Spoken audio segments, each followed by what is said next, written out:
সাবেক প্রধানমন্ত্রী শেখ হাসিনার উপদেষ্টা ও বেক্সিমকো গ্রুপের ভাইস চেয়ারম্যান সালমান এফ রহমানের ব্যাংক হিসাব জব্দ করা হয়েছে।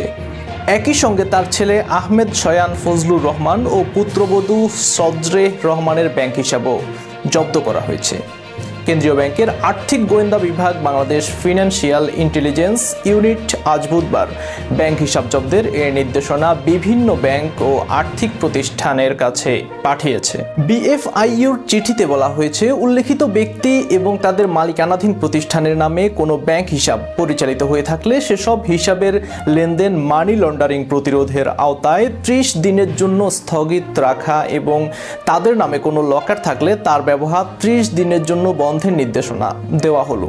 লেনদেন বন্ধের পাশাপাশি সালমান ফজলুর রহমান এবং তার ছেলে আহমেদ শয়ান ফজলুর রহমানের নাম জাতীয় পরিচয়পত্রের তথ্য দেওয়া হয়েছে চিঠিতে।